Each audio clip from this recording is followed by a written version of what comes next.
తిమోతికి రాసిన మొదటి పత్రిక మొదటి అధ్యాయము 3వ వచనం నుండి 11వ వచనం వరకున్న వాక్యాన్ని ధ్యానించటము మనము మొదలు పెడుతున్నాము. ఈ వారం మొదలు పెడుతున్నాము.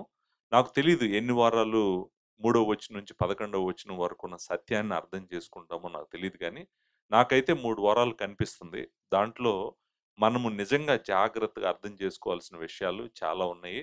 ఒక్కొక్కటి మనం అర్థం చేసుకుంటూ ముందుకు వెళ్ళటానికి ప్రయత్నం చేద్దాము. సంఘము ఎప్పుడూ కూడా సంఘం యొక్క దృష్టి ఎప్పుడూ కూడా జీసస్ క్రైస్ట్ మీదే ఉండాలి. జీసస్ క్రైస్ట్ మీద, సిలువ మీద, తర్వాత సువార్త మీదే మన దృష్టి ఉండాలి. మనకు రక్షణ దేవుని కుమారుడు ద్వారానే. మనకు పాప క్షమాపణ దేవుని కుమారుడు ద్వారానే. మనకు నిత్య జీవము దేవుని కుమారుడు ద్వారానే. మనకు దేవునితో సమాధానము గూడా దేవుని కుమారుడు ద్వారానే. మనకు స్వాస్థ్యము, మహిమ మొత్తం దేవుడు వాగ్దానం చేసినవన్నీ గూడా మనకి జీసస్ క్రైస్ట్ ద్వారానే ఇవ్వబడినాయి. సో, అన్నీ సమస్తము జీసస్ క్రైస్ట్‌లోనే ఉన్నాయి కాబట్టి, మనము ఆయన మీద దృష్టి ఉంచాలి అనేటువంటిది మన సంఘానికి కూడా చాలా ప్రాముఖ్యమైనటువంటి విషయం. ఇక్కడ కూర్చున్న మీ అందరూ గూడా వాక్యము ఆన్‌లైన్‌లో వింటున్నటువంటి మీరు గూడా గుర్తుపెట్టుకోవాల్సిందేంటంటే, మన కన్నులు, మన మనస్సు లార్డ్ జీసస్ క్రైస్ట్ మీద నుంచి పక్కకు వెళ్ళగూడదు. ఆయన గురించి కాకుండా, సిలువ గురించి కాకుండా, మనము ఏం మాట్లాడినా గూడా దాని వలన ఉపయోగం లేదు. ఉపయోగం లేనిది పోగా, దాని వలన మనకు చాలా డ్యామేజ్ జరుగుతది. ఆ డ్యామేజ్ ఏంటో గూడా ఈ 11 వచనాల్లో మనం చూడబోతున్నాం అన్నమాట. సో, లార్డ్ జీసస్ క్రైస్ట్ మీద నుంచి మన మనస్సు పక్కకు తిప్పితే గనక, సువార్త మీద నుంచి మన మనస్సు పక్కకు తిప్పితే గనక, మన జీవితాలు అపవిత్రమైపోతాయి. మన సంఘాలు పాడైపోతాయి. అంతేకాదు చాలా నాశనము జరుగుతది అనేటువంటిది మొదటి 11 వచనాల్లో మనము చూడబోతా ఉన్నామనమాట. నేను మిమ్మల్ని అందరిని అడుగుతున్నాను ఈరోజు రాత్రి వాక్యం వింటున్నటువంటి మీరు. నిజంగా మీరు ఎంత జీసస్ క్రైస్ట్‌ని ప్రేమిస్తున్నారు? ఆయన ఎంత తెలుసు మీకు ఆయనెవరో? ఆయనేంటో? ఆయన ఏం చేయగలడో? ఆయన ఏం చేస్తున్నాడో నీ కోసం నీకు తెలుసా? ఈ రాత్రికాల సమయంలో నువ్వు నిజంగా నీ పాపమంతా క్షమించబడి, నీ శిక్ష అంతా ఆయన మీదకు తీసుకొని, నీ మీదకు రావాల్సిన ఉగ్రత అంతా గూడా ఆయన భరించి, నువ్వు దేవుడి నుంచి వేరైపోయి యుగయుగాలు చీకట్లో గడపాల్సినటువంటిదంతా గూడా తన మీదకు తీసుకున్నాడు గదా ఆయన. ఆయన నిన్ను ప్రేమించినంత ఇంకెవ్వరు ఈ సృష్టిలో నిన్ను ప్రేమించట్లేదు. మీ వారు నిన్ను ప్రేమించట్లేదు. మీ బంధువులు నిన్ను ప్రేమించట్లేదు. నీ బిడ్డలు నిన్ను ప్రేమించట్లేదు. ఎవరు ప్రేమించట్లేదు. ఆయన ప్రేమించినంత ఆయన ప్రేమతో పోలిస్తే మిగిలిన సంబంధాలలో నువ్వు చూసే ప్రేమ అంతా కూడా నెగ్లిజిబుల్ అన్నమాట. సో, నువ్వు అందుకే నీ మొదటి ప్రేమని, నీ సంపూర్ణమైనటువంటి ప్రేమని నువ్వు జీసస్ క్రైస్ట్‌కే ఇవ్వాలి. ఇంకెవ్వరికీ ఇవ్వకూడదు. ఆయన మాత్రమే నీ ప్రేమకు యోగ్యుడు. మిగిలిన సంబంధాలన్నీ గూడా ఆ ప్రేమ ద్వారా ఫ్లో అవ్వాల్సిందే గానీ, మొట్టమొదటి ప్రేమ మాత్రం నీకు జీసస్ క్రైస్ట్‌కే ఇవ్వాలన్నమాట. అది ఈ మొదటి అధ్యాయం యొక్క ఫోకస్ అండి. ఫస్ట్ చాప్టర్ యొక్క ఫోకస్ ఏంటంటే, జీసస్ క్రైస్ట్ అండ్ క్రాస్. ఇప్పుడు ఈ మొదటి అధ్యాయంలో ఏం జరుగుతుందంటే, తిమోతికి ఈ పత్రిక రాసాడు కదా! ఈ మాటలు ఎవరికి చెప్తున్నాడు పౌలు? తిమోతికి చెప్తున్నాడు. తిమోతి సంఘానికి కాపరిగా ఉండి సంఘాన్ని నడిపిస్తున్నాడు. ఎఫెసీ సంఘాన్ని నడిపిస్తున్నాడు. పౌలు తిమోతి దగ్గర లేడు. చాలా దూరంలో ఉన్నాడు. దూరంలో ఉండి ఈ పత్రిక రాసి తిమోతి దగ్గరికి పంపించాడు. పంపించాడు. పంపించి తిమోతికి చెప్తున్నటువంటి మాటలేంటంటే, తిమోతి ఈ పత్రిక నేనెందుకు రాసానంటే, దేవుని సంఘము ఆ మాట మనం 3వ అధ్యాయము 15వ వచనంలో చూస్తాం గదా! దేవుని మందిరములో అనగా జీవము గల దేవుని సంఘములో జనులెలాగు ప్రవర్తించవలనో అది నీకు తెలియవలనని ఈ సంగతులను నీకు వ్రాయిచున్నాను అన్నాడు. అంటే ఏంటంటే చర్చ్ ఎలా ఉండాలి? చర్చ్‌లో మనుషులు ఎలా నడవాలి? వాళ్ళు ఏం చేయాలి? ఏం చేయకూడదు అనేటువంటిది తిమోతికి చెప్పటం మొదలుపెట్టాడు. ఈ పత్రిక యొక్క పర్పస్ స్టేట్మెంట్ అంటాం మనం. ద ఎందుకు రాసాడు ఆ పత్రిక అంటే ఇదిగోండి. దేవుని మందిరంలో మనుషులు ఎలా ప్రవర్తించాలో ఆయనకు చెప్పటం కోసము రాసినటువంటి పత్రిక అన్నమాట. సో, రాసాడు గదా పత్రిక. 6 అధ్యాయాలు రాసాడు గదా! పాస్టర్ గారు ఇంత చక్కగా తిమోతికి సంఘం ఎలా నడిపించాలో పౌలు చెప్పాడు. సో, అసలు ఈ పత్రిక మొదలుపెట్టడంతోనే ఇప్పుడు మనం చదవబోయే వచనాలు, ఈ వచనాలలో అంతా గూడా అబద్ధ బోధ గురించి ఉంది పాస్టర్ గారు. మొదటి 11 వచనాల్లో. మొదటి 11 వచనాల్లోనే కాదు. అంటే మూడో వచనం నుంచి 11వ వచనం వరకు పౌలు మాట్లాడబోతున్న టాపిక్ ఏంటంటే, అబద్ధ బోధ చేయనివ్వద్దు నువ్వు సంఘంలో. సంఘంలో ఎవ్వరైనా గూడా అబద్ధ బోధ చేస్తే నువ్వు ఊరుకోవద్దు. అబద్ధ బోధ నువ్వు చేయనివ్వద్దు అనేటువంటిది ఆయన చెప్పబోతున్నాడు. 11వ వచనం వరకే కాదు గానీ, ఈ మొదటి అధ్యాయం మొత్తం గూడా పౌలు చెప్పబోతుందేంటంటే, నువ్వు అబద్ధ బోధ చేయనివ్వద్దు. అబద్ధ బోధ చేయటం అంటే ఏంటి? అసలు అబద్ధ బోధ అంటే ఏంటి? ఆ మాటలు మనం అర్థం జేసుకోవాలి. ఏం చేయనివ్వద్దు అంటున్నాడు సంఘంలో. ఎందుకంటే బిగినింగ్ మొదలుపెట్టడంతోనే ఈ పత్రిక ఫాల్స్ టీచింగ్ గురించి ఎందుకు మాట్లాడుతున్నాడంటే, సంఘానికి నిజమైనటువంటి సత్యము లేకపోతే Jesus Christ and gospel. Jesus Christ సువార్త సంఘానికి పునాది లాంటి. ఆ పునాది మీద ఎవరైనా అటాక్ చేస్తుంటే, ఆ పునాదిని పాడు చేయాలని ఎవరైనా ప్రయత్నం చేస్తుంటే, నువ్వు వాళ్ళని అంగీకరించొద్దు అని చెప్పి సంఘంను భద్రం చేయటంలో మొట్టమొదట భద్రం ఎక్కడ చేస్తున్నాడంటే, సంఘంలో పునాది అయినటువంటి జీసస్ క్రైస్ట్ గురించి కానీ, పునాది అయినటువంటి దేవుని కుమారుడు గూర్చిన సువార్త గురించి గాని, ఎవరైనా అటాక్ చేసినా, దాన్ని పాడు చేయాలని చూసినా గూడా, నువ్వు ఫస్ట్ దాన్ని అంగీకరించొద్దు. ఎందుకో తెలుసా అండి? సువార్తను ఏ సంఘమైతే భద్రం చేసుకుంటదో, సువార్తను ఏ సంఘమైతే అర్థం చేసుకొని భద్రం చేస్తదో, ఆ సంఘము దేవుడి చిత్తము సంపూర్ణంగా నెరవేరుస్తది. ఏ సంఘమైతే సువార్తను అర్థం చేసుకోకుండా, దేవుని కుమారుడు గూర్చినటువంటి సువార్తను అర్థం చేసుకోకుండా, సంఘాన్ని భద్రం చేసుకోవటంలో ఫెయిల్ అయిందనుకోండి, ఆ సంఘంలో లోకమంతా వచ్చేస్తది. సో, మొట్టమొదటి ప్లేసు మనం మన సంఘాన్ని గార్డ్ జేసుకోవాల్సింది ఎక్కడంటే, భద్రం జేసుకోవాల్సింది ఎక్కడంటే, మన సంఘంలో ఉన్న వాళ్ళందరికీ నిజమైన సువార్త తెలుసా? తెలీదా? తర్వాత ఆ సువార్తను పాడు చేసేటువంటి బోధ ఏదైనా సంఘంలో జరుగుతుందా? లేదా? అవి మనం భద్రం జేసుకోవాలి. మన సంఘం విషయానికొచ్చేటప్పటికే అబద్ధ బోధ ఏం లేదు మన సంఘంలో. నాకు తెలిసి ఎవరు అబద్ధ బోధ చేయట్లేదు. ఈ పుల్పిట్‌లో నుంచి చేయట్లేదు. వెనకాల గూడా నాకు తెలిసి ఎవరు చేయట్లేదు. చేస్తే గనక వెంటనే పెద్దల దృష్టికొచ్చేస్తది. సో, రాబోయే సంవత్సరాల్లో మనము సంఘం పెద్దదవుతూ మన సంఘం పెద్దదయిపోయిన తర్వాత రకరకాల వ్యక్తులు, రకరకాల ఆహ్, మనుషులు ఆలోచనలతో వస్తా ఉంటారు. వచ్చినప్పుడు కూడా మనము భద్రం చేయాల్సిందేంటంటే, మన సంఘానికి సువార్త భద్రం చేయాలి. జీసస్ క్రైస్ట్ గురించినటువంటిది మొత్తం మనం భద్రం చేయాలి. భద్రం చేస్తేనే ఆ సంఘం గట్టిగా, స్థిరంగా ఉంటది. మంచిగా దేవుడి సంకల్పము చేస్తదనమాట. అందుకని ఫస్ట్ మాట్లాడటమే అబద్ధ బోధ గురించి మాట్లాడటం మొదలుపెట్టాడు. ఎందుకంటే ఎఫెసీ సంఘంలో ఆల్రెడీ అబద్ధ బోధకులు తయారయ్యారు. చర్చిలో ఆల్రెడీ మొదలయ్యారు. చర్చిలో మొదలవటం కాదు.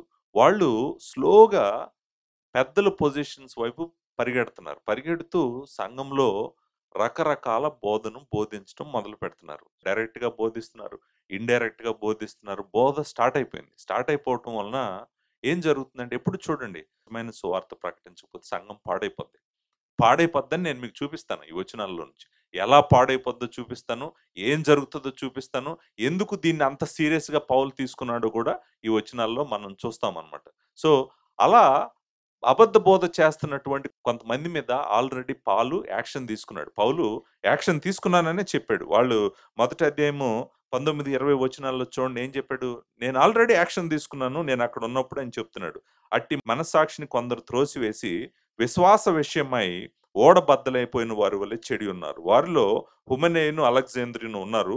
వీరు దూషింపబడకుండా శిక్షించబడుటకై వీరిని సాతానునకు అప్పగించితిని. ఆల్రెడీ చర్చిలో నుంచి బయటపడేసాడు. ఆల్రెడీ మీరిద్దరూ సంఘంలో ఉండటం వల్ల సంఘానికి హాని జరుగుతదని ఇద్దరి మీద ఆల్రెడీ యాక్షన్ తీసుకున్నాడు. ఎవరు? పౌలు. యాక్షన్ తీసుకొని ఇప్పుడు ఏం చెప్తున్నాడంటే తిమోతి నువ్వు గూడా యాక్షన్ తీసుకోవాలి. అబద్ధ బోధన నువ్వు మాత్రం సంఘంలో ఎవ్వరు చేయనివ్వద్దు. నువ్వసలు దాన్ని అంగీకరించొద్దు. యాక్షన్ తీసుకోవాలి తిమోతి అని చెప్పి తిమోతికి ఈ మాటలు రాస్తున్నాడు. అది సందర్భము. మనం ఏం చేద్దామంటే ముందు ఈ వచనాలను నేను చదువుతాను. 3వ వచనం నుంచి మనం 11వ వచనం వరకు. 3వ వచనం నుంచి 11వ వచనం వరకు నిజానికి ఒక యూనిట్. Complete unit. అది మీకు తెలుగు బైబిల్ చూసినా తెలుస్తది. ఎందుకంటే పారాగ్రాఫ్ ఎక్కడ మొదలైంది? 3వ వచనం దగ్గర మొదలైంది. ఎక్కడ ఎండ్ అయింది? 11వ వచనం దగ్గర ఎండ్ అయింది. సో, 11 దగ్గర ఎందుకు ఎండ్ అయింది? 6 దగ్గర, 7 దగ్గర ఎండ్ అవ్వచ్చు కదా! అంటే ఇదంతా ఒక యూనిట్, ఒక పారాగ్రాఫ్, ఒక థాట్. అందుకనే ఇదంతా కలిపున్నాయన్నమాట. ఈ వచనాలన్నీ కలిపున్నాయి. మనం గూడా చదివేటప్పుడు అలానే చదవటానికి, అర్థం చేసుకోవటానికి ప్రయత్నము చేద్దామనమాట. నేను చదువుతాను ఒకసారి ఈ వచనాలు చదువుతాను. చదివిన తర్వాత ఈ వచనాలు ఔట్‌లైన్ తెలుసుకుందాము. తర్వాత వచనాల్లోకెళ్ళి అర్థం చేసుకోవటానికి ప్రయత్నం చేద్దాం. నేను మాసిదోనియాకు వెళ్ళుచుండగా సత్యమునకు భిన్నమైన బోధ చేయవద్దనియు, కల్పనా కథలను, మితము లేని వంశావళులను, విశ్వాస సంబంధమైన దేవుని ఏర్పాటుతో కాక వివాదములతోనే సంబంధము కలిగి ఉన్నవి గనుక వాటిని లక్ష్య పెట్టవద్దనియు కొందరికి ఆజ్ఞాపించుటకు నీవు ఎఫెసులో నిలిచి ఉండవలనని నిన్ను హెచ్చరించిన ప్రకారం ఇప్పుడును హెచ్చరించుచున్నాను. ఉపదేశానుసారం ఏదనగా పవిత్ర హృదయము నుండి, మంచి మనస్సాక్షి నుండి, నిష్కపటమైన విశ్వాసం నుండి కలుగు ప్రేమయే. కొందరు వీటిని మానుకొని తొలగిపోయి తాము చెప్పు వాటినైనను, నిశ్చయమైనట్టు రూఢిగా పలుకు వాటినైనను గ్రహింపకపోయినను ధర్మశాస్త్రోపదేశకులై ఉండగోరి నిష్ప్రయోజనమైన ముచ్చట్లకు తిరిగిరి. అయినను శ్రీమంతుడగు దేవుడు నాకు అప్పగించిన ఆయన మహిమ గల సువార్త ప్రకారము ధర్మశాస్త్రము ధర్మ విరోధులకును, అవిధేయులకును, భక్తిహీనులకును, పాపిష్టులకును, అపవిత్రులకును, మతదోషకులకును, పితృహంతకులకును, మాతృహంతకులకును, నరహంతకులకును, వ్యభిచారులకును, పురుష సంయోగులకును, మనుష్య చోరులకును, అబద్ధికులకును, అప్రమాణికులకును, హితబోధకు విరోధమైన వాడు మరి ఎవడైనను ఉండిన ఎడల అట్టివానికి నియమింపబడెను గాని నీతిమంతునికి నియమింపబడలేదని ఎవడైనను ఎరిగి ధర్మానుకూలముగా దానిని ఉపయోగించిన ఎడల ధర్మశాస్త్రము మేలైనదని మనము ఎరుగుదుము. చూడండి, చాలా డెన్స్ వచనాలు. చాలా విషయాలు ఉన్నాయి దీంట్లో. మనము అలా వెళ్ళిపోయేటువంటి వచనాలు కాదు. జాగ్రత్తగా, కేర్‌ఫుల్‌గా మనము పాల్ యొక్క మైండ్‌లోకెళ్ళి ఈ వచనాలను అర్థం చేసుకోవటానికి ప్రయత్నం చేద్దాం. విషయము చాలా సింపుల్. ఇక్కడ విషయం ఏంటంటే, ఎవరో అబద్ధ బోధ చేస్తున్నారు. వాళ్ళని అబద్ధ బోధ చేయొద్దని నువ్వు ఆజ్ఞాపించు అని చెప్పి తిమోతికి చెప్తున్నాడు. అది మెయిన్ పాయింట్. మెయిన్ పాయింట్ మనము చాలా సార్లు చూసాం గదా! 4 వచనం ఆఖరిలో ఏముందో చూడండి. కొందరికి ఆజ్ఞాపించుటకు నీవు ఎఫెసులో నిలిచి ఉండవలెనని నిన్ను హెచ్చరించిన ప్రకారము ఇప్పుడును హెచ్చరించుచున్నాను. సో, కొందరినంట ఇప్పుడు కొందరు అనే మాట ఉంది గదా! 4 వచనంలో నేనిప్పుడు చదివాను. కొందరు అనే మాట ఉంది. తర్వాత 6 వచనంలో గూడా అదే మాట ఉంది. ఏముంది? కొందరు అనే మాట ఉంది గదండీ! సర్టెన్ పీపుల్ అనేటువంటి మాట అన్నమాట. Certain persons. కొంతమంది అని 2 సార్లు చదివాం గదా!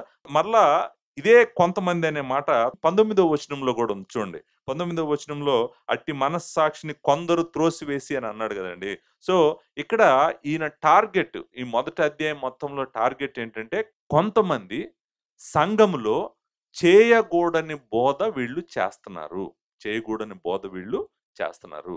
సో, తిమోతికి ఏం చెప్తున్నాడంటే, వీళ్ళని ఈ బోధ చేయవద్దని చెప్పి నువ్వు వాళ్ళని ఆజ్ఞాపించు అని చెప్పి తిమోతికి చెప్తున్నాడు. సో, తిమోతికి పౌలిచ్చినటువంటి టాస్క్ ఏంటంటే, ఎట్లాగైనా గూడా నేను ఆల్రెడీ ఇద్దరిని తీసి బయటపడేసాను నేనక్కడున్నప్పుడే. వాళ్ళిద్దరిని బయటపడేసాం గదా! సంఘంలో నుంచి సంఘాన్ని పాడు జేస్తున్నారని. వాళ్ళిద్దరు మాత్రమే గాదు, ఇంకా కొంతమంది సంఘంలో ఉన్నారు. వాళ్ళని నువ్వు ఆజ్ఞాపించాలి. ఏంటంటే, నువ్వు అలా చేస్తే కుదరదు. ఎవరి అధికారంతో ఆజ్ఞాపించాలి? ఎవరి అధికారంతో ఆజ్ఞాపించాలంటే, అపోస్తలుడు తన అధికారాన్ని తిమోతికి ఇస్తున్నాడు. తిమోతి, నేను నీకు డెలిగేట్ చేస్తున్నాను అథారిటీని. Authority is with me. I am the apostle. I am giving you authority to tell them not to preach false preaching. Sir, not to teach the false things. అది ఆయన చెప్తున్నటువంటి మాట. సో, అధికారం నీకు ఇస్తున్నాను. నువ్వు వాళ్ళకి చెప్పాలి. మీరు అబద్ధ బోధ చేయవద్దు. అబద్ధ బోధ చేయటానికి వీల్లేదు. చూడండి, అబద్ధ బోధ అనేటప్పటికే మన మైండ్ ఎలా ఉంటదంటే, ఓహ్! ఏం చెప్తారో అబద్ధ బోధకులు. అబద్ధ బోధ కంటే ఏముంటదో అబద్ధ బోధలో? ఆ! ఏం చెప్తే అబద్ధ బోధ అంటాం మనం? అసలు అబద్ధ బోధ అంటే ఏంటి? ఇలా రకరకాలుగా మన మైండు ఆలోచించటానికి, వెళ్ళిపోవటానికి అవకాశం ఉంది. ఇక్కడ మొదటి అధ్యాయం మొత్తంలో ప్రాముఖ్యంగా ఈ వచనాలలో పౌలు మాట్లాడుతున్నటువంటి అబద్ధ బోధ ఏంటంటే, సువార్తను పాడు చేస్తున్నటువంటి అబద్ధ బోధ. సువార్తను పాడు చేస్తున్నటువంటి అబద్ధ బోధ.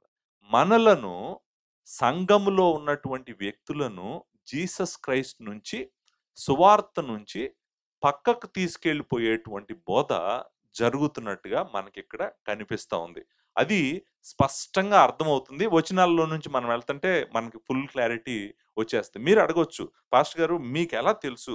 ఇదంతా గూడా జీసస్ క్రైస్ట్ గురించి, సువార్త గురించి వీళ్ళు పక్కకు తీసుకెళ్ళిపోయేటువంటి బోధ చేస్తున్నారని మీకెలా తెలుసు అనంటే, ఆన్సర్ నేను కొన్ని ఇండికేషన్స్ చూపిస్తాను మీకు టెక్స్ట్‌లో నుంచి. ప్రాబబ్లీ మీరు గూడా అర్థం జేసుకోవటం మొదలు పెడతారు. సో, మొట్టమొదట చూడండి.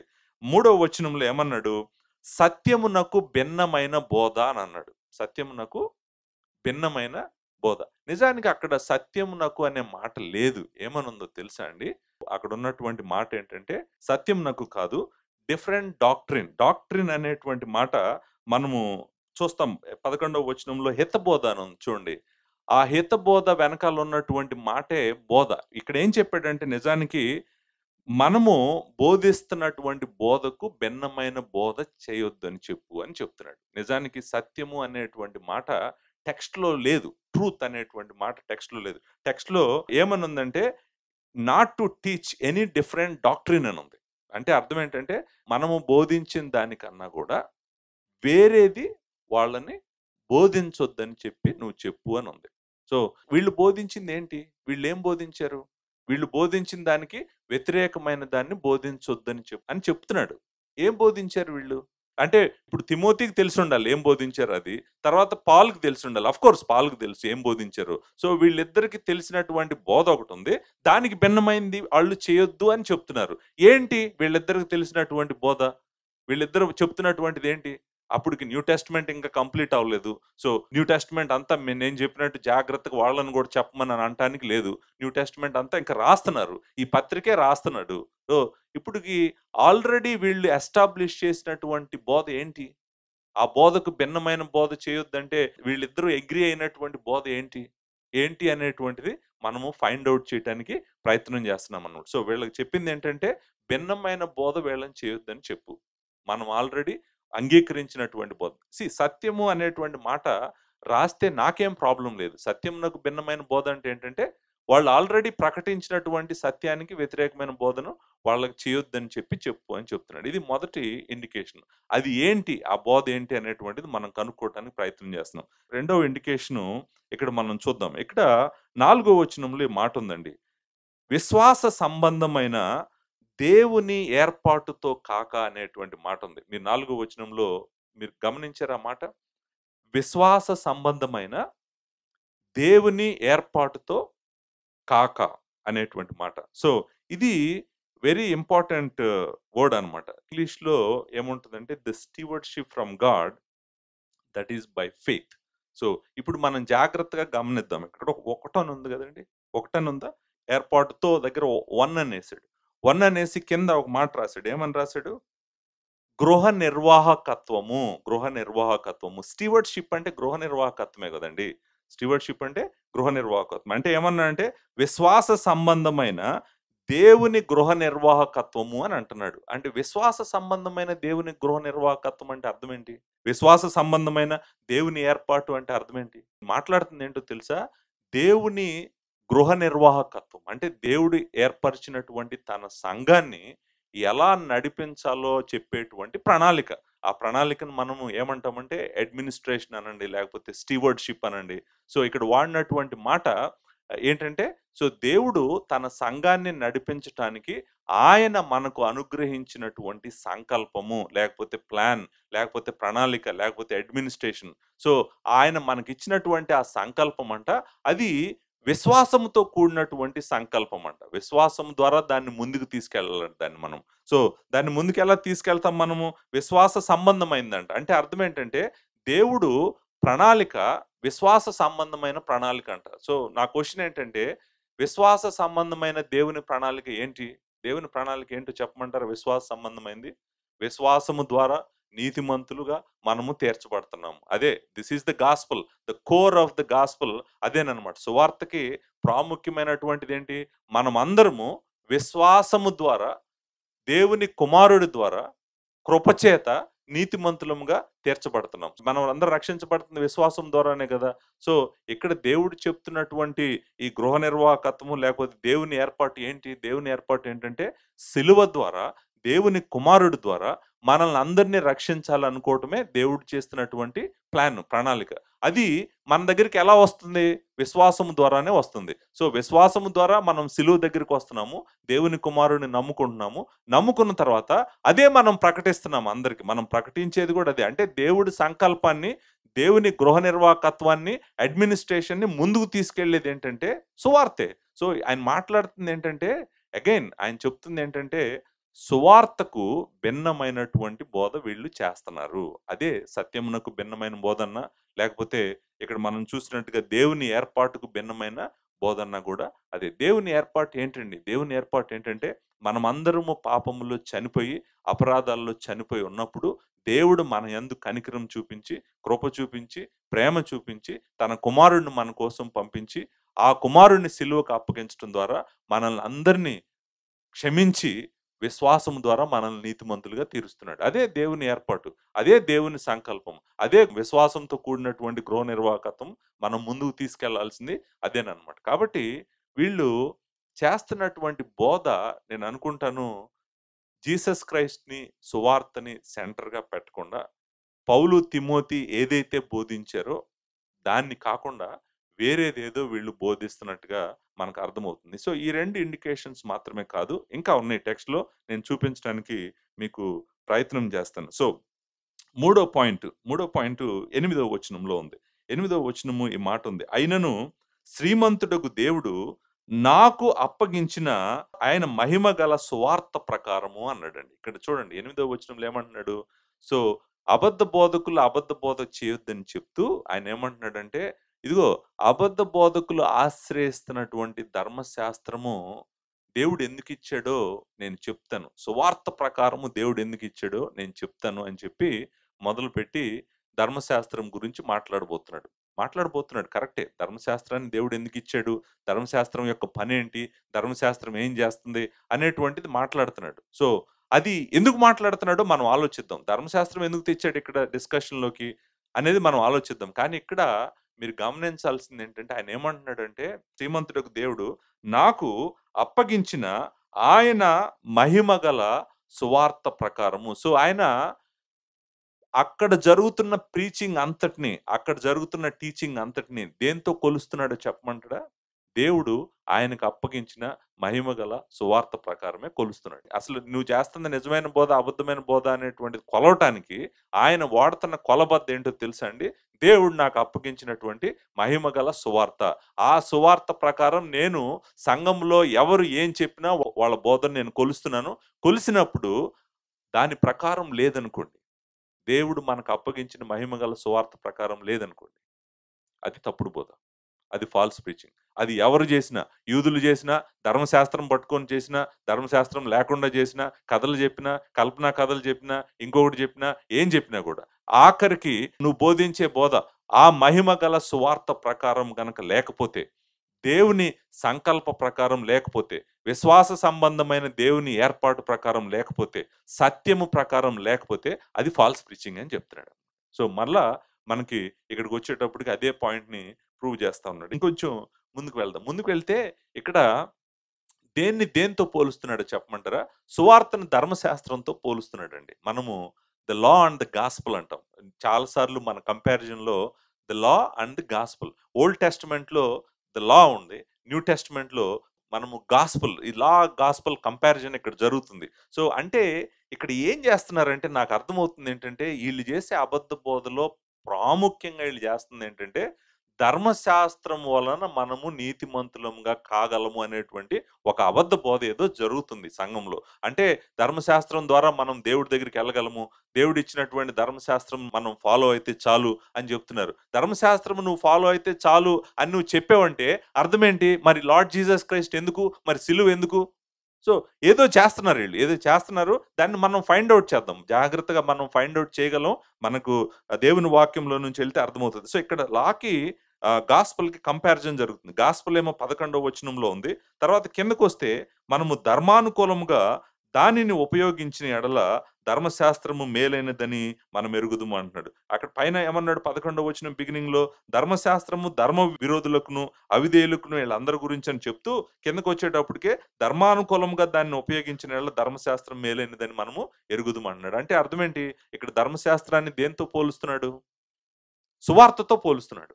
సువార్తకి, గాస్పెల్‌కి కంపేర్ చేస్తున్నాడు. సువార్తలో ఏముందో చెప్తూ, ధర్మశాస్త్రం ఏం చేయగలదో, ఏం చేస్తందో చెప్తున్నాడు. ధర్మశాస్త్రము దేవుడు ఎందుకిచ్చాడో చెప్తున్నాడు. అంటే అర్థం ఏంటంటే, మరలా ఈయన ప్రిజర్వ్ చేయాలనుకుంటుంది, భద్రపరచాలనుకుంటుంది ఏంటో చెప్పమంటారండి? సువార్తనే. ఈయన ప్రిజర్వ్ చేయాలనుకుంది, భద్రపరచాలనుకుంది సువార్తనే. నేను ఇంకొక ఇండికేషన్ కూడా ఇస్తాను. నేను ఎందుకు సువార్త మీద అటాక్ జరిగిందని నేను అనుకుంటున్నానో చెప్తున్నాను మీకు. మరలా చెప్తున్నాను, ఈ సంఘానికే గాదు, ఏ సంఘానికైనా గూడా పునాది సువార్తే. మనం భద్రం జేసుకోవాల్సింది సువార్తే. సువార్తకున్న ఇంకొక పేరేంటంటే, దేవుని కుమారుడు గూర్చినటువంటి సువార్త. లార్డ్ జీసస్ క్రైస్ట్ గురించినటువంటి సువార్త. సో, దాన్ని భద్రం జేస్తున్నట్టుగా మనకీన అర్థమవుతుందనమాట. ఇంకొంచెం కిందకొస్తే, మీరు మొదటి అధ్యాయము 12-17 వరకు ఏం జరుగుతుంది? మొత్తం ఏంటండి ఇదంతా? మీరు చదవండి. 12-17 వరకు ఏం చెప్తున్నాడంటే, ది గాస్పెల్. ఏం చెప్తున్నాడు? గాస్పెల్. ఏంటంట గాస్పెల్? 15వ వచనంలో. పాపులను రక్షించుటకు క్రీస్తు యేసు లోకములోనికి వచ్చినను వాక్యము నమ్మదగినదియు, పూర్ణాంగీకారమునకు యోగ్యమునై ఉన్నది. అట్టి వారిలో నేను ప్రధానుడను. ఇక్కడ అంటున్నాడు, అయినను నిత్య జీవము నిమిత్తము ఇక్కడ ఆయన నన్ను ప్రధాన పాపినైన నా యందు కనికరం చూపించాడు అని చెప్తూ, నేను పాపిని, నేను పాపిని, నేను పాపిని అని ఒప్పుకుంటూ సువార్త సువార్త ద్వారా దేవుడు ఆయన యందు ఎలా కనికరించాడో, క్రీస్తు ద్వారా ఆయన యందు ఎలా కనికరించాడో తన పర్సనల్ టెస్టిమనీ చెప్తున్నాడు. సువార్త తనను ఏం చేసిందో చెప్తున్నాడు. మన క్వెషన్ ఏంటో తెలుసా? అసలు ఇక్కడ ఈ టాపిక్ ఆయన మాట్లాడాల్సిన అవసరం ఏముంది? ఆయన పర్సనల్ కన్వర్జన్ గురించి, సువార్త గురించి మాట్లాడాల్సిన అవసరం ఏమొచ్చిందంటే, సువార్తను మరలా అందరికీ ప్రకటిస్తున్నాడు. తన టెస్టిమనీ చెప్పడం ద్వారా నిజమైన సువార్త ఏంటో ప్రకటిస్తా ఉన్నాడన్నమాట. సో, నాకు ఇవన్నీ చూస్తే అర్థమైందేంటంటే, ఇక్కడ జరుగుతున్నటువంటి అబద్ధ బోధ సిలువను తక్కువ చేస్తూ, నీతిమంతులుగా మనం విశ్వాసం ద్వారా, కేవలం విశ్వాసం ద్వారా మనం నీతిమంతులంగా తీర్చబడతామనేటువంటి సత్యాన్ని వీళ్ళు పక్కకు నెట్టేస్తున్నటువంటి బోధ ఇక్కడ జరుగుతా ఉంది.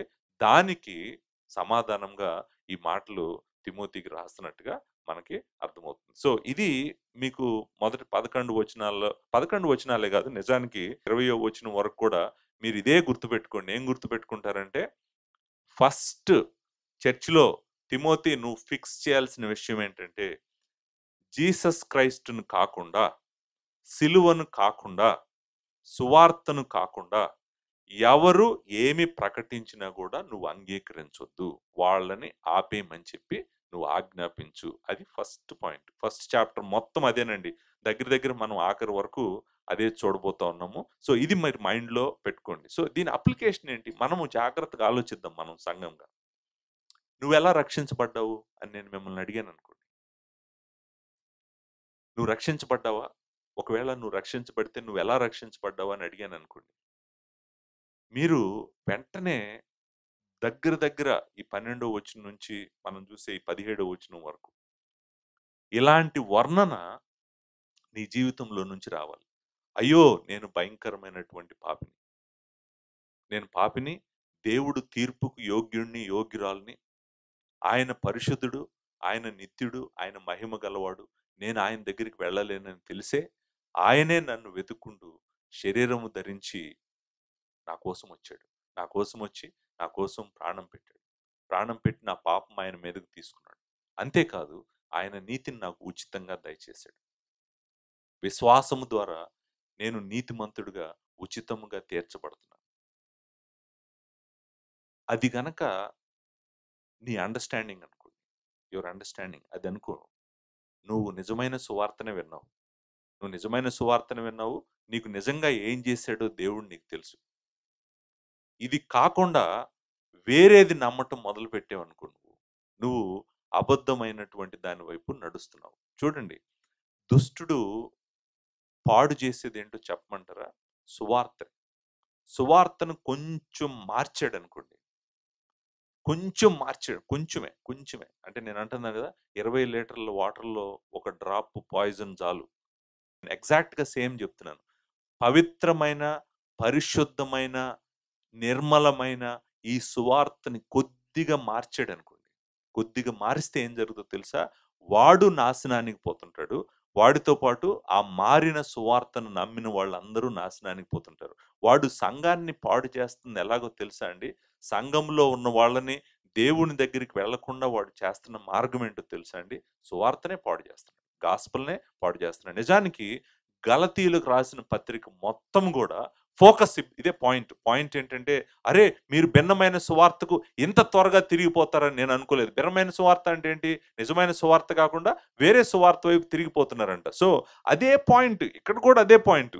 ఆహ్, ఉ పుస్తకం అంతా ఫోకస్ చేయలేదు గానీ, మొదటి అధ్యాయంలో ఆయన ఫోకస్ చేసిందేంటంటే, భిన్నమైన సువార్త ఉంది ఈ లోకంలో. అది ఏంటో తెలుసా అండి? ఎక్కువ సార్లు భిన్నమైన సువార్త ఏంటో చెప్పమంటారా? భిన్నమైన సువార్త ఏంటంటే, నీ క్రియల వలన నువ్వు రక్షించబడతావు. భిన్నమైన సువార్త ఏంటి? నీ క్రియల వలన నువ్వు రక్షించబడతావు.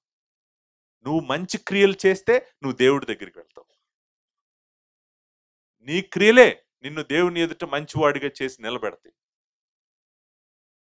అని చెప్పేది అబద్ధ సువార్త. అది సంఘాలని ఎలా పాడు చేస్తుందో కూడా చెప్తాడు. మనకి చాలా బాధ ఏస్తుంటది ఆ వచనాలు చదువుతుంటే. అబద్ధ సువార్త ఎప్పుడు కూడా మీరు గుర్తుపెట్టుకోండి. అబద్ధ సువార్త నిన్ను ఎప్పుడు కూడా దీనుణ్ణి చేయదు. అబద్ధ సువార్త నిన్నెప్పుడు కూడా పవిత్రుడిని కానివ్వదు. అబద్ధమైన సువార్త నిన్నెప్పుడు కూడా దీనుణ్ణి చేయదు. నిన్ను పవిత్రుడిని చేయదు. నువ్వు నిజమైన సువార్త విన్న రోజే నువ్వు దీనుడివి, దీనురాలు అవుతావు. నువ్వు పవిత్రుడివి, పవిత్రురాలు అవ్వటం మొదలుపెడతావు.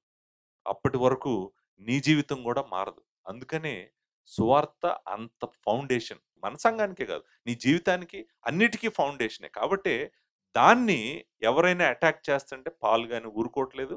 తిమోతిని గూడా ఊరుకోవద్దని చెప్తున్నాడనమాట. ఇది దీని ఎనకాల జరుగుతున్నటువంటి బ్యాక్‌గ్రౌండ్. బట్ నేను 2 వచనాలన్నా చూడటానికి ప్రయత్నం చేద్దాం. మనకి చాలా ఇంపార్టెంట్ వచనాలు. నేను 3, 4 వచనాల మీద మనం దృష్టి పెడదాం. 3, 4 వచనాలు ఏం చెప్తుందో చూడటానికి ప్రయత్నం చేద్దాం. మూడో వచనం, నాలుగో వచనం ఏం చెప్తుందో చూద్దాం. ఇక్కడంటాడు, "నేను మాసిదోనియాకు వెళ్ళుచుండగా" నేను స్కిప్ చేస్తున్నాను. "నేను మాసిదోనియాకు వెళ్ళుచుండగా కొందరికి ఆజ్ఞాపించుటకు నీవు ఎఫెసులో నిలిచి ఉండవలెనని నిన్ను హెచ్చరించిన ప్రకారము" అంటున్నాడు. అంటే ఏంటి? ఈయన ఎఫెసీ పట్టణం నుంచి మాసిదోనియాకు వెళ్తున్నాడంట. మాసిదోనియా ఉత్తరంగా ఎళ్లి పశ్చిమంగా ఎళ్ళాలి. ఎక్కడి నుంచి? ఎఫెసీ పట్టణం నుంచి. నార్త్‌కెళ్ళి వెస్ట్‌కెళ్ళాలి. సో, నార్త్‌కెళ్ళి వెస్ట్‌కెళ్తే మనము మోడర్న్ డే గ్రీస్ అంటాం గదా! నార్దర్న్ గ్రీస్ అనమాట. మనం తెస్సలోనిక, ఫిలిప్పి పట్టణాలున్నాయి గదా! అటువైపు ఎళ్ళాడంట ఆయన. ఆయన వెళ్తూ ఏం చెప్పి ఎళ్ళాడంట తిమోతికి, "తిమోతి, నేను మాసిదోనియా ఎళ్ళేటప్పుడు నీకు చెప్పాను. నేను మాసిదోనియాకు వెళ్ళుచుండగా నీకు హెచ్చరించాను." ఏమని హెచ్చరించాడంట? "నేను అప్పుడు మాసిదోనియాకెళ్ళేటప్పుడు హెచ్చరించాను. మళ్ళీ ఈ పత్రిక ద్వారా నిన్ను హెచ్చరిస్తున్నాను." సో, ఈ లెటర్ ద్వారా గూడా హెచ్చరిస్తున్నాను. 2 హెచ్చరికలున్నాయి. ఉన్నాయా లేదా? 4 వచనం ఆఖరిలో ఏమున్నాయండి? "కొందరిని ఆజ్ఞాపించుటకు నీవు ఎఫెసులో నిలిచి ఉండవలెనని నిన్ను హెచ్చరించిన ప్రకారము ఇప్పుడును హెచ్చరించుచున్నాను." అంటే ఏంటి బేసికల్‌గా ఏంటంటే, నేను మాసిదోనియా ఎళ్ళే రోజు మనిద్దరం కలిసున్నాము. తిమోతి ఎక్కడ? ఎఫెసీ పట్టణంలో. ఎఫెసీ పట్టణంలో ఉన్నప్పుడు నేను ఆ రోజు ఎళ్ళిపోతున్నాను. ఎక్కడికెళ్ళిపోతున్నాను? మాసిదోనియాకెళ్ళిపోతున్నాను. ఎళ్ళిపోయే రోజు నేను నీకేం చెప్పాను? కొందరికి నువ్వు ఆజ్ఞాపించు అని చెప్పాను. కొంతమందికి నువ్వు ఆజ్ఞాపించు. అబద్ధ బోధ చేయొద్దని నువ్వు వాళ్ళకి ఆజ్ఞాపించొద్దని ఆ రోజు చెప్పాను. ఆ రోజు చెప్పటమే కాదు, ఈరోజు మళ్ళీ ఈ పత్రిక ద్వారా గూడా నీకు చెప్తున్నాను. ఈ పత్రిక రాసేటప్పటికి ఆల్రెడీ ఆయన వెళ్ళిపోయాడు. మాసిదోనియా వెళ్ళిపోయాడు. ఇప్పుడు ఈ పత్రికొచ్చింది. పత్రికలో ఏం చెప్తున్నాడు? ఇదిగో నేను వెళ్ళిపోయే రోజు చెప్పాను గదా నీకు. మళ్ళీ చెప్తున్నాను నీకు. నిన్ను మరలా నేను హెచ్చరిస్తున్నాను. నువ్వు వీళ్ళని అబద్ధ బోధ చేయొద్దని చెప్పి నువ్వు ఆజ్ఞాపించు అని చెప్పి నిన్ను హెచ్చరిస్తున్నాను అన్నాడు. ఆ హెచ్చరిస్తున్నాను అనే మాట చాలా ఇంపార్టెంట్ మాట అండి. గ్రీక్‌లో మనము పారాకాలేవో అంటాం అనమాట. ఈ మాట చాలా రకరకాలైనటువంటి హెచ్చరించడం, ప్రేరేపించటం, పురికొల్పటం, బలవంత పెట్టటం, కోరటం ఇవన్నీ అనువాదాలు చేయొచ్చు. బట్ తెలుగు బైబిల్ చేసిన హెచ్చరించడం ఈజ్ ఫైన్. నాకు బానే ఉంది. ఎందుకంటే హెచ్చరిస్తున్నాను అనేటువంటి మాట ఏంటంటే, నేను ఆల్రెడీ నీకు చెప్పాను గదా! మళ్ళీ ఇంకొకసారి నీకు చెప్తున్నాను. ఏం చెప్పాడు ఆల్రెడీ ఒకసారి? మళ్ళీ చెప్తున్నాను అదే మాట అంటున్నాడు గదా! ఏంటంట? ఏం చెప్పాడు ఇంతకుముందు పౌలు? ఇప్పుడు మళ్ళా అదే మాట చెప్తున్నాను అంటున్నాడు. ఏం చెప్పాడు? ఏం చెప్పాడంటే, కొందరికి ఆజ్ఞాపించుటకు, కొందరికి అంటే ఆజ్ఞాపించాలంట కొందరిని. ఆ కొందరు అనే మాట ఆల్రెడీ మనం చూసాం గదా! కొంతమందికి ఆజ్ఞాపించాలంట. ఏమని ఆజ్ఞాపించాలి? అందుకే నేను నిన్ను ఎఫ్‌సీలో వదిలిపెట్టొచ్చాను. నిలిచి ఉండమని చెప్పాను అంటున్నాడు. ఏమని ఆజ్ఞాపించాలంట వాళ్ళకి? ఏమని ఆజ్ఞాపించాలో ఇక్కడ చెప్తున్నాడనమాట. సో, 2 విషయాలు చెప్పాడండి. ఏమని ఆజ్ఞాపించాలంటే 2 చెప్పాడు. మొట్టమొదటిదేంటంటే, సత్యమునకు భిన్నమైన బోధ చెయ్యొద్దు. ఇది మొదటి పాయింట్. మీరు అండర్‌లైన్ చేసుకోండి. 1 రాసుకోండి అక్కడ. 2 చెప్పాడు. 2 ఆజ్ఞాపించమని చెప్పాడు వాళ్ళకి. ఏమని ఆజ్ఞాపించమని చెప్పాడంటే, మొట్టమొదటిది సత్యమునకు భిన్నమైన బోధ. అంటే మనము ఒప్పుకున్నటువంటి బోధకి భిన్నమైన బోధ. మనము అంగీకరించినటువంటి బోధకి, మనం ప్రకటించినటువంటి బోధకి భిన్నమైన బోధ చేయొద్దు అని నువ్వు వాళ్ళకి ఆజ్ఞాపించు. Number 1 this first one. రెండోది, రెండో పాయింట్ ఏంటంటే ఇక్కడ ఉందన్నమాట. రెండో పాయింట్ కల్పనా కథలను మితము లేని వంశావళులు యందు లక్ష్య పెట్టొద్దని ఆజ్ఞాపించమన్నాడు. సో ఈ రెండో పాయింట్ ఏంటంటే do not devote themselves to myths and endless genealogies. So ఇది రెండవ ఆజ్ఞ. రెండవ ఆజ్ఞ ఏం చేశాడండి? వాళ్ళంట కల్పనా కథలు గాని, మితము లేని వంశావళులు గాని, వాటి యందు లక్ష్య పెట్టొద్దు. లక్ష్య పెట్టొద్దు. లక్ష్య పెట్టక అనేటువంటి మాట ఉంది కదా! లక్ష్య పెట్టొద్దు. ఈ 2 ఆజ్ఞలు ఆయన ఆజ్ఞాపించమని చెప్పాడండి. ఆ రెండే చెప్పాడు. ఆ రెండే ఉన్నాయి అక్కడ. ఈ మూడో వచనం, నాలుగో వచనంలో. సో, మొట్టమొదటిది మనం చూద్దాము. తర్వాత రెండోది కూడా చూడటానికి ప్రయత్నం చేద్దాం. సో, మొట్టమొదటిదేంటంటే సత్యమునకు భిన్నమైన బోధ. సో, సత్యమునకు భిన్నమైన బోధ. నేను ఆల్రెడీ ఇంతవరకు మాట్లాడాను దాని గురించి. సత్యమునకు భిన్నమైన బోధ అంటే ఏంటంటే, సువార్త కాకుండా, దేవుని కుమారుడు గురించి కాకుండా, సిలువ గురించి కాకుండా, వాళ్ళు ఏం మాట్లాడినా, ఎంతసేపు మాట్లాడినా అది వేస్టే. కాబట్టి అలాంటివి వాళ్ళని మాట్లాడొద్దని చెప్పు. సువార్త చెప్పమని చెప్పు.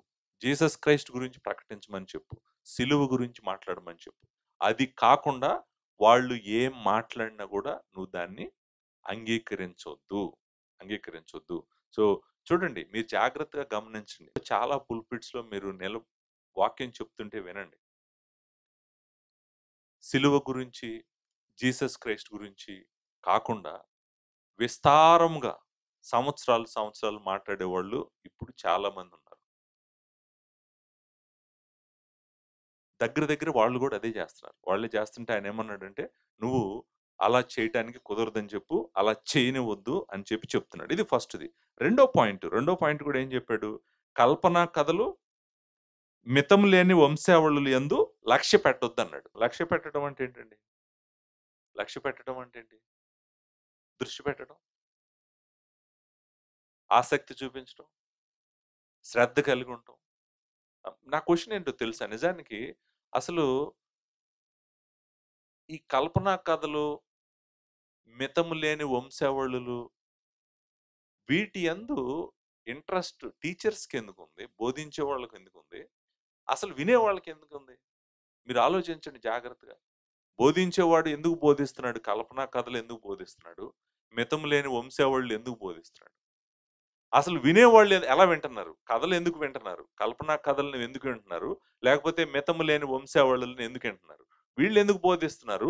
వాళ్ళెందుకు వింటున్నారు? ఇప్పుడు ఈయన యాక్షన్ తీసుకుంటుంది బోధించొద్దని చెప్తున్నాడు. బోధించొద్దు వీళ్ళకి చెప్పు. వాళ్ళని దాని యందు లక్ష్య పెట్టొద్దని చెప్పు. దృష్టి పెట్టొద్దని చెప్పు అని చెప్తున్నాడు. సో, మనం జాగ్రత్తగా అర్థం చేసుకోవడానికి ప్రయత్నం చేద్దాం. ఈ కల్పనా కథలేంటి? కల్పనా కథలు అనేటువంటి మాట మనం మిత్స్ అంటాం కదా! మనము రకరకాలుగా ఈ మిత్ అనేటువంటి మాటకి ఐ మీన్ పర్యాయ పదాలు చాలా ఉన్నాయి. మిత్ ఇంగ్లీష్‌లో టేల్ అంటాము, స్టోరీ అంటాము, లేకపోతే లెజెండ్స్ అంటాము, లేకపోతే మిత్స్ అంటాము. ఇవి ఈ కల్పనా కథలు ఇవన్నీ గూడా కల్పించినటువంటి కథలు. కల్పనా కథలు అనేటువంటిది అర్థమవుతుంది మనకి. కల్పనా కథలు అంటే ఏంటంటే కథలు. ఇవి కథలు. ఇవి కథలు కల్పించినటువంటి కథలు. ఆ కథలలో చాలా మంది క్యారెక్టర్స్ ఉంటారు. ఆ క్యారెక్టర్స్‌కి మేబీ ఒక మెయిన్ క్యారెక్టర్ ఉంటాడు. ఆ మెయిన్ క్యారెక్టర్ కొన్నిసార్లు హ్మ్, ఒక దేవతో, దేవుడో అయ్యుండొచ్చు. లేకపోతే క్యారెక్టర్స్ అన్నిటిని నడిపించేటువంటి మేబీ సెలెస్ట్రియల్ బాడీస్ అయ్యుండొచ్చు. నక్షత్రాలు లేకపోతే గ్రహాలు ఏదో నడిపిస్తా ఉండుండొచ్చు. ఏదో ఒక కథ ఇవి బేసికల్‌గా. ఇవి కథలు. ఈ కథలు గురించి చాలా సార్లు మాట్లాడాడు. ఇక్కడే కాదు, మూడో వచనంలోనే కాదు. నాలుగో అధ్యాయము ఏడో వచనంలో కూడా అంటాడు. ఆ అపవిత్రమైన ముసలమ్మ ముచ్చట్లు అంటాడు కదండి. ఇదిగా ఆ కథలే ఇవి. ఇవి ఓల్డ్ వుమెన్ టేల్స్ అంటాం కదా మనం. ముసలమ్మ ముచ్చట్లు అంటే ఏంటి? ఒక పెద్ద వయసురాలు ముసలమ్మ, ముసలమ్మ పిల్లలకి రాత్రిపూట మంచం దగ్గర కూర్చొని చెప్తది చూడండి ఒక కథ. అది నిజం కాదు. ఒక కథ. ఆమె ఎక్కడో వింది. ఆ విన్న కథ ఏం చెప్తుంది? ఇప్పుడు పిల్లలకి చెప్తుందన్నమాట. సో, ఇలా ముసలమ్మ ముచ్చట్లు లేకపోతే ముసలమ్మలు చెప్పే కథలు అని చెప్పి ఇక్కడ అనువాదం చేయటం జరిగింది. 2 తిమోతి 4 అధ్యాయంలో ఈ మాటను చూస్తాం మళ్ళా మనం. 4 అధ్యాయము 4 వచనంలో ఈ మాట ఉంటది. ఏముంటది?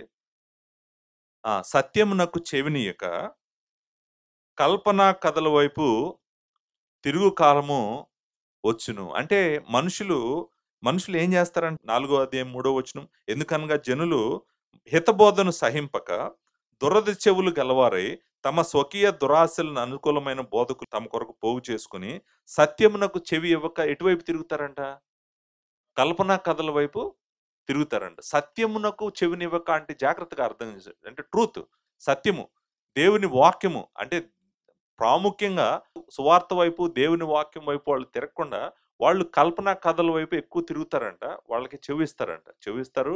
వాళ్ళు కల్పనా కథలంటే చాలా ఇంట్రెస్టింగ్ ఉంటారని చెప్పి చెప్పుకుంటూ వస్తున్నాడన్నమాట. సో, తీతుకు రాసిన పత్రికలో కూడా మొదటి అధ్యాయము 14 వచనంలో ఇక్కడ ఈ కల్పనా కథలు ఎవరి దగ్గర నుంచి వస్తున్నాయో కొద్దిగా మనకి హింట్ వస్తదన్నమాట. 14 వచనంలో ఈ మాట ఉంటదన్నమాట.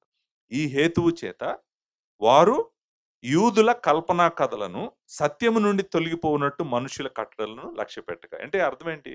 ఈ కల్పనా కథలో బ్యాక్‌గ్రౌండ్‌లో ఈ జూయిష్ స్టోరీస్ కూడా ఉన్నాయన్నమాట. యూదులకు సంబంధించిన కథలు గూడా ఉన్నాయన్నమాట. ఇవి అన్యుల కథలు మాత్రమే కాదు గానీ అన్యుల దేవతలు, దేవుళ్ళకు సంబంధించినటువంటివి, లేకపోతే నక్షత్రాలు, గ్రహాలకు సంబంధించినటువంటివి, లేకపోతే భూమి మీద జరిగినటువంటి ఒక సముద్రంలో జరిగిన కథో, లేకపోతే రకరకాల కథలు. ఈ కథలలో గూడా యూదులకు సంబంధించిన కల్పనా కథలు గూడా కొన్నున్నాయంట.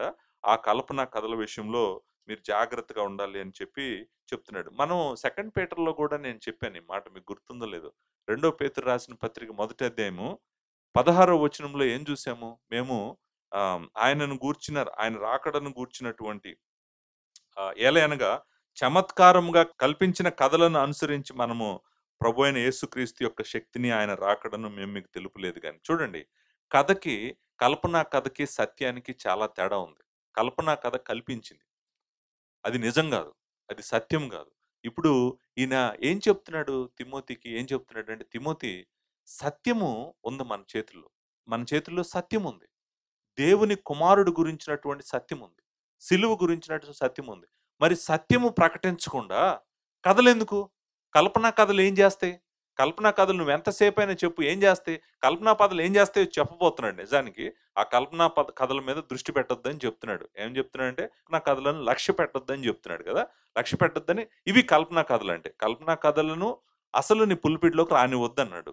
స్టోరీలన్నీ తీసేయమన్నాడు. ఇలా కల్పనా కథలు చెప్పేవాళ్ళు ఆ కాలంలోనే కాదు, ఈ కాలంలో కూడా ఉన్నారు. ఒకళ్ళు కల్పనా కథలే చెప్తారు. ఎందుకంటే సత్యాన్ని వదిలిపెట్టేసి ఏదో ఒక స్టోరీ చెప్తారు. ఎందుకంటే మనుషులకి స్టోరీలు వినటం చాలా ఇంట్రెస్ట్. ఆ చెవులు ఇనాలనిపిస్తది స్టోరీలు చెప్తుంటే, కథలు చెప్తుంటే. అంతేగాని ఇలా నేను నిలబడి వచనం తర్వాత వచనం జాగ్రత్తగా చెప్పుకుంటూ ఎళ్తున్నాననుకోండి, వాళ్ళకి ఇంట్రెస్ట్ ఉండదు. అరే! ఏంటి ఇదంతా? నాకేదైనా ఒక కథ చెప్తే బావుంటదే. ఒక మంచి కథ చెప్తే బావుంటది. నేనంటాను, కథ నిన్ను రక్షించదు గదా! కథ అబద్ధం కదా, అది నిజం కాదు కదా, అది సత్యం కాదు కదా, అది కల్పించినది కదా, అది నిన్ను ఎలా రక్షిస్తుంది, అది నిన్ను ఎలా పవిత్రుని చేస్తుంది, అది నిన్ను ఎలా నిత్య జీవానికి తీసుకువెళ్తుంది, దాని మీద ఎందుకు నీ దృష్టి? నువ్వు పెట్టాల్సింది దేని మీద? సత్యం మీద పెట్టాలి. సత్యం మీద దృష్టి పెట్టకుండా దాన్ని లక్ష్య పెడుతున్నారంట వీళ్ళు. పెట్టొద్దు అని చెప్తున్నాడు. అంతేకాదు ఇంకొక మాట కూడా ఉంది. ఏమనుందండి? కల్పనా కథలు మాత్రమే కాదంట, మితము లేని వంశావళులు అంట. చూడండి, వంశావళులు చాలా ఉన్నాయి బైబిల్‌లో. మనము మీరంతా ఎవరైనా వంశావళులు చదవాలనుకుంటే బైబిల్‌లో ఆదికాండంలోనే 11 వంశావళులున్నాయి.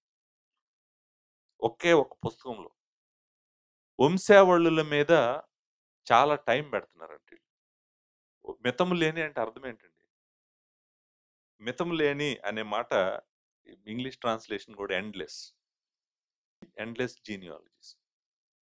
ఎంతసేపు మాట్లాడతావు నువ్వు? ఓకే. నువ్వు ఓకే. వంశావళులు ఉన్నాయి కరెక్టే బైబిల్‌లో. వంశావళుల గురించి నువ్వు గంటలు గంటలు మాట్లాడతావా? అంటే హద్దులు లేకుండా, మితము లేకుండా ఎంతసేపు వంశావళులు మీకు ఎంతసేపు పడతది వంశావళులు చదవటానికి? ఆదికాండంలో వంశావళులు కానివ్వండి, లేకపోతే మత్తయి సువార్తలో వంశావళులు కానివ్వండి, ఇంకొక చోట వంశావళులు. వంశావళులు ఏం చెప్తున్నాయి? ఎవరు ఎవరికి జన్మించారో చెప్తున్నాయి. ఇప్పుడు నేను ప్రతి వారం వచ్చి మీ దగ్గర, ఇదిగో నేను ఈ సంవత్సరం అంతా మీకు వంశావళులు చెప్తానన్నాననుకోండి. జనవరి మొదటి వారంలో వంశావళి మొదలుపెట్టాను. మీరు డిసెంబర్ దాకా నేను వంశావళులు చెప్తాను. బైబిల్‌లో ఉన్న వంశావళులన్నీ. ఎన్ని వంశావళులు ఉన్నాయో, ఈ వంశావళులు ఎంత ప్రాముఖ్యమో నీకు వరుసపెట్టి చెప్తాను. ఎవరికి ఎవరికి పుట్టారో చెప్తానన్నాననుకోండి. మీరేమంటారు? పాస్టర్ గారు, వంశావళులు ఓకే. ఉన్నాయి కరెక్టే. మాకు తెలుసు బైబిల్‌లో ఉన్నాయని. ఇప్పుడు ఏంటి వంశావళులు నేర్చుకోవటం వల్ల ఏమొస్తది మనకి? నువ్వు వంశావళుల వల్ల పరలోకం వెళ్తున్నావా? వంశావళుల వల్ల నీకు పాప క్షమాపణ వస్తుందా? ఏంటి వంశావళులతో నీకు అంత అంత నేను మరలా చెప్తున్నాను. ఈళ్ళెవరో యూదులేనండి. ఈ కల్పనా కథలో చెప్తుంది యూదులే. వంశావళులు చెప్తుంది యూదులే. ధర్మశాస్త్రం గూడా చెప్తుంది యూదులే. వస్తున్నాం మనం అసలు ధర్మశాస్త్రం దగ్గరికి వస్తున్నాము. ఆ ధర్మశాస్త్రం మనం మనం 6వ వచనం నుంచి 11వ వచనం మొత్తం ధర్మశాస్త్రమే. ఈళ్ళేం చేస్తున్నారంటే క్రిస్టియన్స్‌ని స్లోగా ఓల్డ్ కవెనెంట్‌కి తీసుకెళ్ళటానికి ప్రయత్నం చేస్తున్నారనమాట. ఓల్డ్ టెస్టమెంటు, ఓల్డ్ టెస్టమెంటు, ఓల్డ్ టెస్టమెంట్ అసలు విషయం అంతా ఓల్డ్ టెస్టమెంట్‌లోనే ఉంది. మనం ఓల్డ్ టెస్టమెంట్‌కెళ్దాము. అక్కడ ఆ వంశావళులను అర్థం చేసుకుందాము. ఎవరు ఎవరికి పుట్టారు, అసలు ఇదంతా స్టడీ చేద్దాము. ఇన్ డెప్త్ స్టడీ చేద్దాం. దాంట్లో నుంచి ఏదన్నా మొదటి అక్షరం తీసుకుంటాడనమాట. ఒక 10 పేర్లు ఉన్నాయనుకోండి. ఈ 10 పేర్ల నుంచి మొదటి అక్షరం తీసుకొని చూడండి. ఈ 10 పేర్ల నుంచి ఎవరి పేరు వచ్చిందో చూడండి అంటాడు. ఎవరి పేరు వస్తది? అసలు ఏంటిది? అలా చదువుతారా ఎవరన్నా బైబిలు? సో, అలా ఒక రకమైనటువంటి కథలు సృష్టిస్తా ఉన్నాడు. దానికి అంతం లేని కథలు వీళ్ళు వంశావళుల్లో నుంచి మాట్లాడుతున్నారంట. ఏమంటున్నాడంటే పౌలు, తిమోతి, వీళ్ళేం మాట్లాడుతున్నారో అసలు వీళ్ళకి తెలీదు. వీళ్ళేం మాట్లాడుతున్నారో కూడా వీళ్ళకి ఆ మాట కూడా అంటాడు. కిందకొచ్చేటప్పటికే అంటాడనమాట. 6వ వచనంలో, కొందరు వీటిని మానుకొని తొలగిపోయి తాము చెప్పు వాటినైనను నిశ్చయమైనట్టు రూఢిగా పలుకు వాటినైనను గ్రహింపకపోయినను అంటున్నాడు. గ్రహింపకపోయినను అంటే వాళ్ళు ఏం మాట్లాడుతున్నారో వాళ్ళకే తెలీదు. ఏం మాట్లాడుతున్నారో వాళ్ళకే తెలీదు. ఆ కథలు ఎందుకు చెప్తున్నారో వాళ్ళకే తెలీదు. ఆ వంశావళులు ఎందుకు చెప్తున్నారో వాళ్ళకే తెలీదు. అసలు ధర్మశాస్త్రోపదేశకుడిని, నేను టీచర్‌ని అని చెప్తూ అసలు ధర్మశాస్త్రంలో నుంచి ఏం మాట్లాడుతున్నాడో అతనికే తెలీదు అంటున్నాడు. తెలీదని ఏమంటున్నాడు? ఇదిగో వీళ్ళు అబద్ధ బోధ చేస్తున్నారు తిమోతి. వీళ్ళని నువ్వు అబద్ధ బోధ చేయనివ్వద్దు. వీళ్ళని వంశావళులు లేవు, లేకపోతే కల్పనా కథలు లేవు. ఇవన్నీ నువ్వు బంద్ చేయమని చెప్పాలి. ఆపేయండి. మీరు ఆపేయండి. ఇవన్నీ చెప్పటానికి కుదరదు. ఇది సత్యానికి వ్యతిరేకమైంది. కుదరదు అని చెప్పి తిమోతి వీళ్ళని ఆపమని చెప్తాడు. ఇక్కడ ఒక మాట అంటాడు. ఇప్పుడు మనం మిగిలింది చూడటానికి ప్రయత్నం చేద్దాం. ఏంటంట అంటే ఇవి సంఘాన్ని ఏం చేస్తాయంట? కల్పనా కథలు, మితము లేని వంశావళులు ఏం చేస్తాయంట అంటే, వివాదములతోనే సంబంధము కలిగి ఉన్నవి. అంటే అర్థం ఏంటంటే, వివాదముతోనే సంబంధం కలిగి ఉన్నవని ఉంది గదండీ అక్కడ. మాట నిజానికి ఏంటంటే, అవంట స్పెక్యులేషన్స్‌ని, ఊహలని, లేకపోతే అభిప్రాయాలని, లేకపోతే ఊహాగానాలని, వీటిని పెంపొందింపజేస్తాయంట. అంటే ఏంటంటే, ఇక వైల్డ్‌గా ఆలోచిస్తానే ఉంటాడు. ఇప్పుడు కథ వింటాడనుకోండి. కథ విన్నోడు ఆగుతాడా? ఆగడు. దాని వెనకాల దాని ముందేం జరిగింది, దాని తర్వాత ఏం జరిగింది, ఇక ఇక దాన్ని బట్టి ఆ కథను తీసుకొని ఊహించుకుంటా ఉంటుంటాడనమాట. ఇంకెంతో ఊహించుకుంటుంటాడు. ఊహించుకుంటం మాత్రమే కాదు, దాని అర్థము ఒకతను ఒక రకంగా చేసుకుంటాడు, ఇంకొకతను ఇంకో రకంగా చేసుకుంటాడు. వీళ్ళిద్దరు ఏం చేసుకుంటారిప్పుడు? వివాదం స్టార్ట్ అయింది. గొడవ మొదలైంది. ఇప్పుడు చూడండి, సత్యం ఎప్పుడు మనల్ని రైట్ డైరెక్షన్‌లో నడిపించాలి. మనల్ని పవిత్రులను చేయాలి సత్యము. అంతేగాని పోట్లాడుకుంటారా? మీరు పోట్లాడుకోక ఏం చేస్తారు? నేను అనుకుంటాను సంఘాల్లో గొడవలు జరగటానికి ఒక కారణం ఏంటంటే, వీళ్ళు గాస్పెల్ వదిలేసి వీళ్ళు కథలు చెప్తున్నారు. అందుకే పోట్లాడుకుంటున్నారు. వివాదాలు పుడతాయంట. వీటన్నిటి మీద దృష్టి పెట్టావనుకో నువ్వు, ఏం పుడతాయి? వివాదాలు పుడతాయి. వివాదాలు పుడతాయి. అంతేకాదు వివాదాలతో పాటు అభిప్రాయాలు, ఊహాగానాలు, ఈ స్పెక్యులేషన్స్ అన్నీ గూడా మంచి గ్రౌండ్ లాగా ఉంటది. ఆ చర్చ్ ఎలా ఉంటదంటే, ఆ చర్చ్‌లో ఏం పండిస్తారయ్యా అంటే, ఆ చర్చ్‌లో పండించేయన్నీ గూడా గొడవలు, ఊహలు ఇవే అన్నమాట ఆ చర్చ్ పుట్టించేది. ఆ పుట్టించేటువంటి ఒక మంచి పొలంలాగా తయారవుతదన్నమాట ఆ చర్చ్. ఆయనంటాడు, "నువ్వు దాన్ని అంగీకరించొద్దు. ఎందుకంటే ఇది ఎప్పుడు గూడా దేవుడి సంకల్పాన్ని ముందుకు తీసుకెళ్ళదు." ఆ మాట అన్నాడు. ఆ మాట ఏమన్నాడంటే, కల్పనా కథలు, మితం లేని వంశావళులు విశ్వాస సంబంధమైన దేవుని ఏర్పాటుతో కాక అన్నాడు. అంటే అర్థం ఏంటి?